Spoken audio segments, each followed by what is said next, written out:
এর জন্য প্রধান উপদেষ্টা ও বাহিনী প্রধানদের নিকট পত্র প্রেরণ, সভা সমাবেশ এবং প্রেস ব্রিফিং করেছেন। তিন বাহিনীতে অত্যন্ত দায়সারাভাবে আভ্যন্তরীণ কমিটি গঠন করা হলেও কার্যত কোনো সুফল দৃশ্যমান হয়নি। দীর্ঘ এক বছর পর সরকার বঞ্চিত সামরিক অফিসারদের আবেদনের প্রেক্ষিতে একটি জাতীয় কমিটি গঠন করে।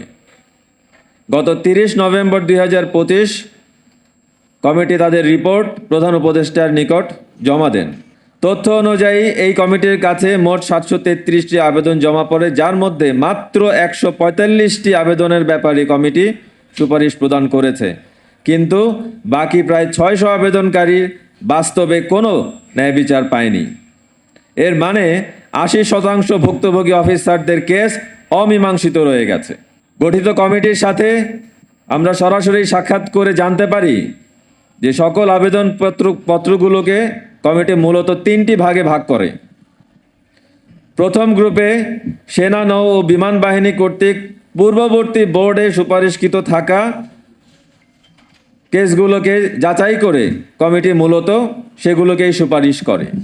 দ্বিতীয় গ্রুপে মোরাল টার্পিটিউড বা ডিসিপ্লিনারি কেস হিসেবে বিবেচনা করা 200-এর অধিক আবেদন সার্ভিস হেডকোয়ার্টার থেকে প্রয়োজনীয় ফাইল, রিপোর্ট এবং নথি প্রদান না করায় কমিটি এসব আবেদন বাস্তবে পরীক্ষা করতে পারেনি বলে জানায়।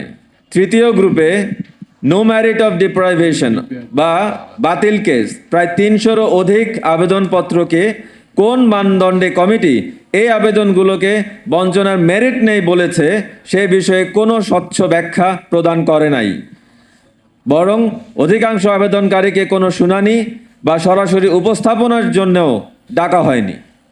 একটি লাইনে নো ম্যারিট বলে 300 অধিক পরিবারের ভবিষ্যৎ থামিয়ে দেওয়া হয়েছে।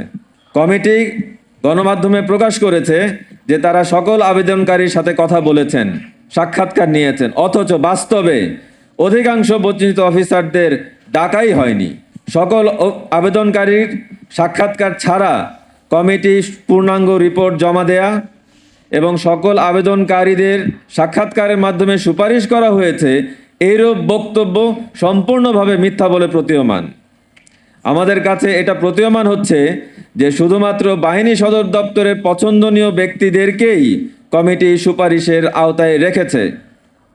কমিটির এই ভুল বিবৃতি পুরো রিপোর্টের বিশ্বাসযোগ্যতাকে প্রশ্নবিদ্ধ করে।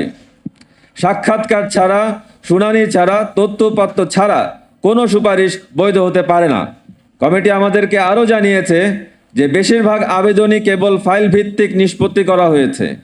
এর অর্থ হলো যেই মিথ্যা ঘটনা বা রাজনৈতিক প্রতিহিংসাকে কেন্দ্র করে একবার অবৈধভাবে বঞ্চিত করা হয়েছে, পুনরায় সেই একই কাগজ, একই ফাইল এবং ফ্যাসিস্ট সরকারের মদতপুষ্ট বাহিনীতে কর্মরত ওই একই ব্যক্তিদের মতামতকে প্রাধান্য দিয়ে বিচার প্রক্রিয়া থেকে বাদ দেওয়া হলো, মানে দ্বিতীয়বার বৈষম্যের শিকার হওয়া। কমিটির কাজের প্রয়োজনে সেনা, নৌ ও বিমান বাহিনী সদর দপ্তরের কাছে প্রয়োজনীয় নথি চেয়েছিল, কিন্তু বাহিনীগুলো তথ্য প্রদানে অসহযোগিতা করে। এটি শুধু কমিটির কাজকে বাধাগ্রস্ত করেনি, বরং সরকারের কাছে ভুল বার্তা গিয়েছে যে কমিটি সব নথি পর্যালোচনা করে সুপারিশ করেছে, অথচ বাহিনীদের অসহযোগিতার বিষয়টি কমিটি গণমাধ্যমে প্রকাশ করেননি। সারা দেশবাসী মনে করেছে আমাদের সকল দাবি দাওয়া পূর্ণ হয়েছে, সকল বৈষম্য নিরসন হয়েছে, অথচ কার্যত সত্য গোপন হয়েছে, ন্যায় বিচার প্রভাবিত হয়েছে এবং বঞ্চিতরা দ্বিতীয়বার ক্ষতিগ্রস্ত হয়েছেন। অর্থাৎ 30 নভেম্বর 2025 জমাকৃত রিপোর্ট শুধুমাত্র নিয়ম রক্ষার্থে জমা দেওয়া হয়েছে, বঞ্চিত অফিসারদের জন্য কোনো ন্যায় বিচার প্রতিষ্ঠিত হয়নি, যা কিনা জাতির সামনে একটি প্রহসনমূলক দৃষ্টান্ত। আপনারা দেখেছেন জনপ্রশাসন, সিভিল আমলা সচিব, পুলিশ প্রশাসনের সদস্যরা কিভাবে ভূতপূর্ব প্রমোশন, চাকুরিতে ফেরত আসা, সকল বকেয়া বেতন ভাতা পেয়েছেন। বেসামরিক প্রশাসনে এত কমিটি গঠন না করেও যদি বৈষম্য নিরসন করে তাদের প্রাপ্য ফিরিয়ে দেওয়া যায়, তবে সামরিক বাহিনীর সদস্যদের প্রাপ্যতার জন্য এত সমস্যা কেন?